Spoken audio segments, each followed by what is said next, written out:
Editing dong Pri. Oke kita gas. Pertama kita upload fotonya ke Lightroom.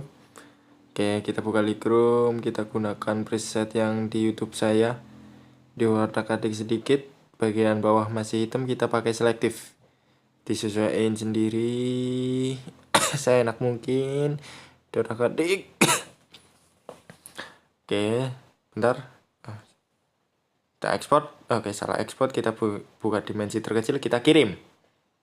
Dan ini adalah hasilnya sesudah dan sebelum. Jangan lupa subscribe.